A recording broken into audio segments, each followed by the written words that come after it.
Hello, today we will be talking about Dr. Andreas Geiger's article for the Journal of American Music, Bernstein, The Joy of Music as an Aesthetic Credo. In the article, Dr. Geiger discusses how through the joy of music and Bernstein's other writing and TV treatises, we can uncover his aesthetic manifesto for how the musician and educator approached his music. The first point of the article was discussing Bernstein's compositional logic. In this way, Bernstein was focused on building upon original ideas, much the same way Brahms took a single idea, almost like a cell, and developed it into a musical organ. And that this building, rather than chaining, is manifest on every level of Bernstein's compositions, three of which are discussed in the paper, namely,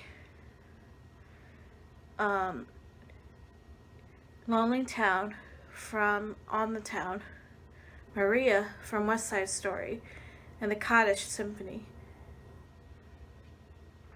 The second key point in Dr. Geiger's article was that Bernstein was a gifted teacher and an established composer.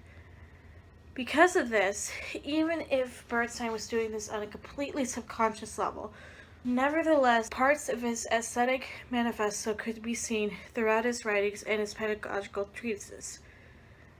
This can be seen, for example, in his Harvard lectures, where he talks about the gap between atonality and tonality, and later on in the article where he talks about how bebop was the first serious American music, and almost equated bebop on the same level as music of the European classical tradition. While I do agree that jazz music is America's equivalent of classical music, it's not exactly for the reason. The third point that Dr. Geiger makes in his article was that the definition of the great American musical, as defined by Bernstein, is loose and contradictory, especially when it's put into practice when looking at his contemporary. This can be seen in how Bernstein himself thought that West Side Story could have the potential to be the great American musical, but Rodgers and Hammerstein. So we're going to talk about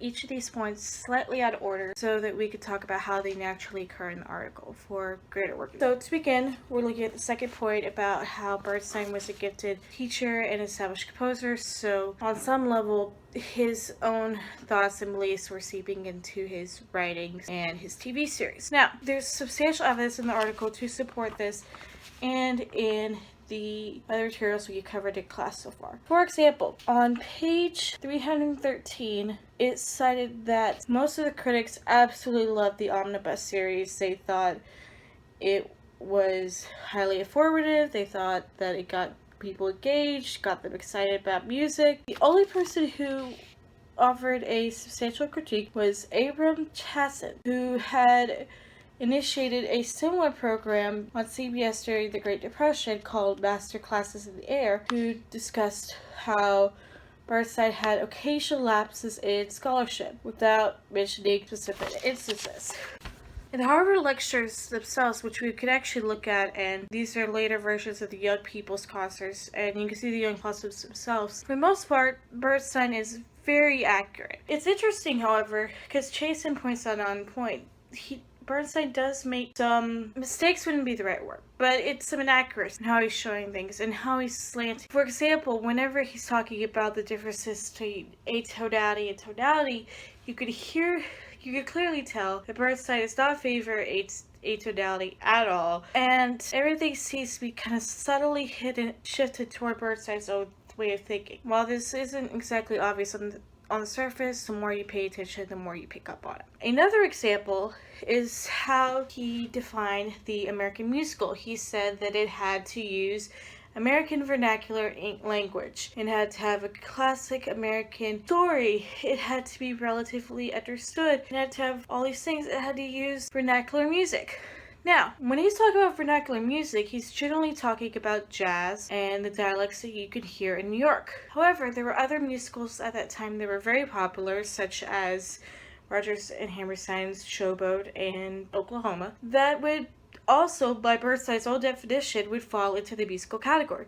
But instead, Bernstein vehemently denied it, said that they were instead operettas because they had more operatic leaning, and since they didn't use jazz, they weren't considered to be vernacular enough, which is a very strange assumption to make, because while they weren't using jazz, they were definitely using blues and other American vernacular music. So it's a very nitpicky way of doing it. By Bernstein's own criteria, the shows that would best fit it would be his own shows, which hardly could have been done with that by accident. Now, more than them just being words, Bernstein actually put his theories to the test. When I was talking about the building blocks of music, he discussed those at length when he was writing his own music. He compared how jazz musicians loved Bach and how Bach would be building up music using all these building blocks and stuff, and that Bernstein tried to approach his music the same way. An example of this, which is cited in the article, is comparing Bernstein's Lonely Town from the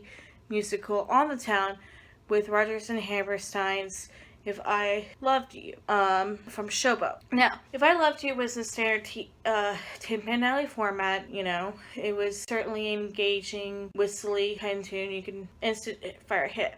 However, Lonely Town was much more rhythmically complex. Even though it was technically still in TPA format, Bernstein expanded it so much to make it much more engaging and much more thoughtful music than arguably the Rodgers and Hammerstein song was, albeit at the price of having a ready-made hit walking out the door. Another example of this issue was in the Kaddish Symphony, which was Bernstein's second symphony and was highly religious in nature. It was talking about praying to the Almighty, and he took heavy inspiration from jazz, which is not that surprising, and from Mahler. What is interesting, however, is how he would build and expand upon these formulative block ideas in order to make the Kaddish Symphony, and indeed all of his music, much the same way as a jazz musician would start building in layer upon layer in a jam.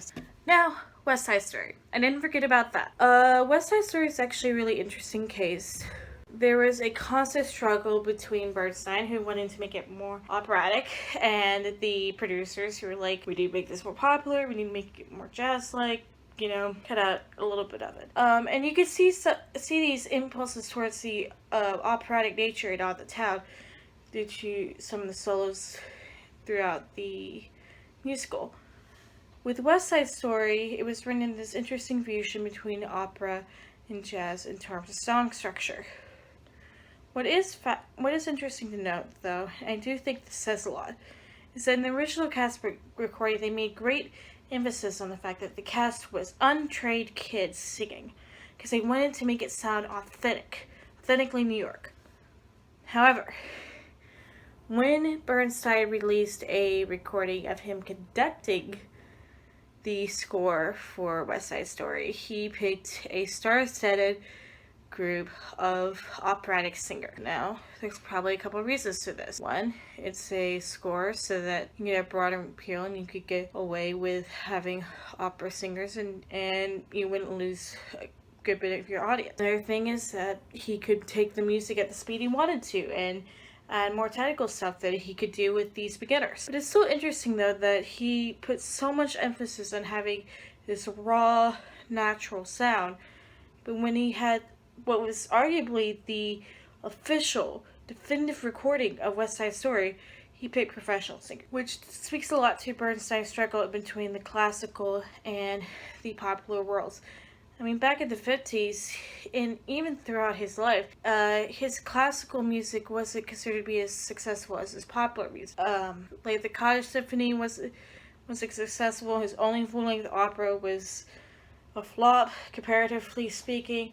His musicals were just breaking in. So there may have been some insecurity involved with him not viewing himself as a serious composer, despite all of his classical training, and despite the fact that he was conducting for major symphony orchestras. But what can you do? So I found the article a very interesting look into Bernstein's music, and think of it as a aesthetic manifesto of what he thought about what music should be, what the American musical should be. It's not a manifesto in the sense that these are rules that are meant to be broken, this is the definitive plan of action.